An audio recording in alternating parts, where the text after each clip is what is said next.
Greetings, ladies and gentlemen, and variations thereupon. It's Citizen7. We're still playing Dungeons of Dredmor, and as you may have seen, our last few runs went really poorly. We didn't even clear half of the first stage, so it's time to try something different. And of course, we are not going to ramp down on the difficulty. Oh no, we're doing this all the way, going rogue. Losing is fun, remember? Guess what we're playing this time? Clockwork Knight! Oh yeah! Smithing and tinkering are necessary for the Clockwork Knight build. We're going to give him an axe, I guess. And let's do shields, Master at Arms, and you got to have shooty powers. This is a very different kind of build for me because I've got basically no rogue stuff, and I'm going to be stepping on traps left and right. Actually, tinkering will help me with stepping on traps. So, here we go. We are still a girl. This time we're going to be Nora.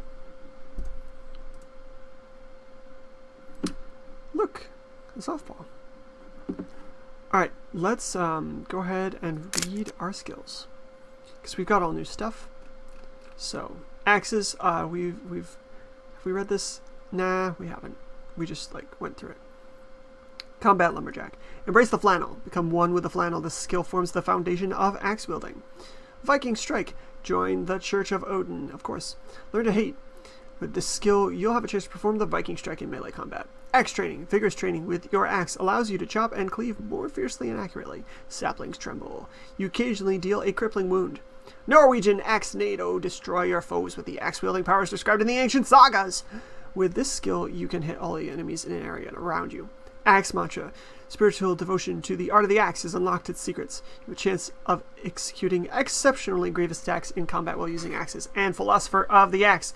At the highest level, axe wielding is not just a combat skill, it is a way of life and a way of being. It enhances your combat abilities when using axes and allows you to employ a terrifying Latin-based attack. Alright, crossbows. I believe that we did read all these. Yes, we did. Okay. Shield Bearer, that's new. Return with your shield or under it for the defense-minded adventurer. Squire of the Shield. Practice carrying so many other people's shields is made you rather good at handling your own. Duck and cover. Fight smarter, not better. Can increase your defense for a while after you are hit. Defensive Bash. Sometimes the best defense is to hit the other guy really hard with the head of your shield. Deals a large crushing impact to an enemy, perhaps stunning them. Damage skills to your stubbornness.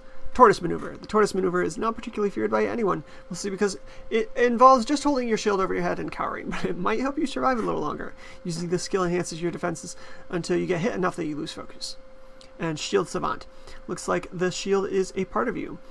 If a part of you didn't get hurt when it got hit by things and it was really tough, and you held it between you and the bad guys. So it's really more like you're really good with shields. Gets a chance to execute the defensive bash in combat. Master of Arms. Thick Skin. You like getting hit. It builds character, increases your life force, and a chance to block attacks. Suit Up. To be armored, you must project the image of being armored. This skill allows you to tighten the straps on the armor so that you use it more effectively, but this bonus is lost if you get hit too much. Walk it off. It's only a fresh wound. Just walk it off. It's a chance to increase health, regeneration, and stubbornness after getting hit. It only makes you stronger. Practice being beaten, crushed, and stabbed has made you highly skilled in these activities. When you get hit, there is a chance that your health, pearliness, and piercing resistance will temporarily increase. And Master of Arms. You sleep in a cuirass, swim in a hauberk, and dance on sabatons. It enhances your defenses and gives you a chance to trigger Suit Up when you are hit. And Suit Up, of course, is this power here. Smithing, my favorite. Honorary Armorer. After many bruised thumbs and burns, you know the very basics of bashing things out of metal.